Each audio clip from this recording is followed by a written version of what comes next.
И ако ме питате къде съм днес, на едно събитие – откриване на книжарницата на Жала 9-8.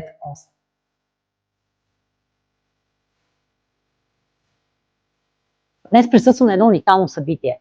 Откриването на книжарницата. Ако някой е пропуснал, много моля, елате, посетете. Това е втория етаж, 13-ти офис.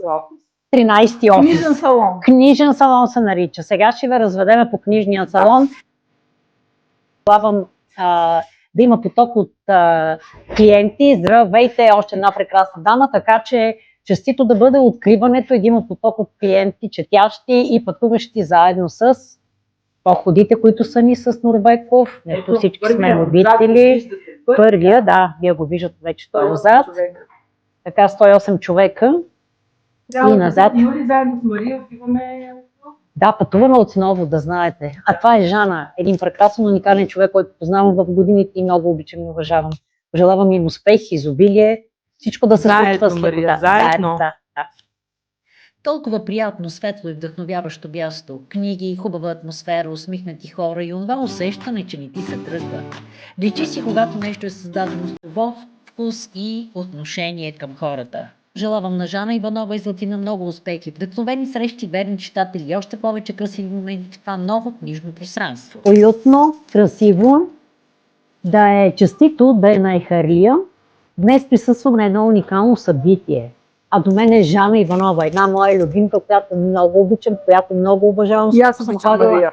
На много походи и съм минала всичките курсове на Норбеков. Благодарение на тях аз се запознах и с нея. Но днес събитието е уникално, искам тя да каже с няколко приказки, защото това е като нейна рожба, за която полага толкова много усилия и любов. Жана, кажи. Не се прави изключително, като я посрещнахме с подачата първа, както винаги. Разбира се, но имаше подача, която беше умесила Жана. Да. Така че това има пространство, това Соловейка 11, сграда. Аз разказах вчера, че тук е била конака. Един от конаците. Два конака е имал на стъпада, е изгорял. На негово място тази 7-етажна сграда, която плако ме гледах децата. Долу бяха книгатура. Това беше едно, наистина това Славейков беше 4 книжарници, с 3 кина.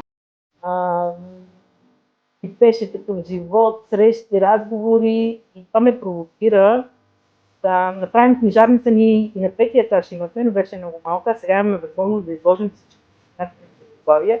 Самите ние сме щастливи от това, защото не сме ги виждали така подредени, нямахме... Той ми личи да ги каже, всички са усмихнати, да. Всички са дружелюбни, всички са ведри и днес са подготвили голяма почерпка за нас да ни посрещнат като откриване. Така че заповядайте. Аз съм сигурна, че утре да дойдете пак ще ви посрещнат, но това с Мария, един в това пространство, което някога учих малко принципите на Слънчеви. Ние сме в секцията на любовта, където сме направили едно много уютно пространство за общуване. Анче, той ще можем да пием кафе, ще можем да общуваме и не е задължително, пак казвам, да дойдете и ние тук да ви дахаме тези нещо, защото ще се общуваме. И затова книжен салон, защото общуваме в салона какво се прави, нали? Общува се. Да. Менят се идеи. Също така, ако някой има нещо нужда да намери някой за работа или за нещо друго, или да се сподели нещо, което искат другите да го чуят, тук е мястото, където ще може. Аз безкрайно благодаря за любезния гостоприем на Жана, но на нея в сърцето, в душата, любовта към хората, любовта към книгата и тя го дава изцяло. Благодаря ти, Жана, за поканата, за днешното събитие, на което присъствам. Да мен е истинско удоволствие. Аз ти благодаря и искам да кажа нещо от един наш автор, който скоро го слушах такава лекция за лидерите, защото ти знам, че си изключителен лидер и ние също така те подкрепяме и ще те подкрепяме.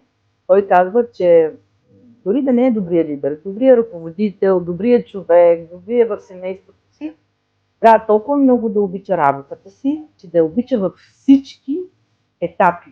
Не само когато има резултата вече завършващия, а през всичките етапи. Така че и във всичките ни етапи на месец и половина тук ремонти, когато нещо ставаше, друго не ставаше, пък закъсняваме. Само в това време да това, което правим, се радва, че можем да направим това пространство не само за да се разширим ние, а за да можем така с Мари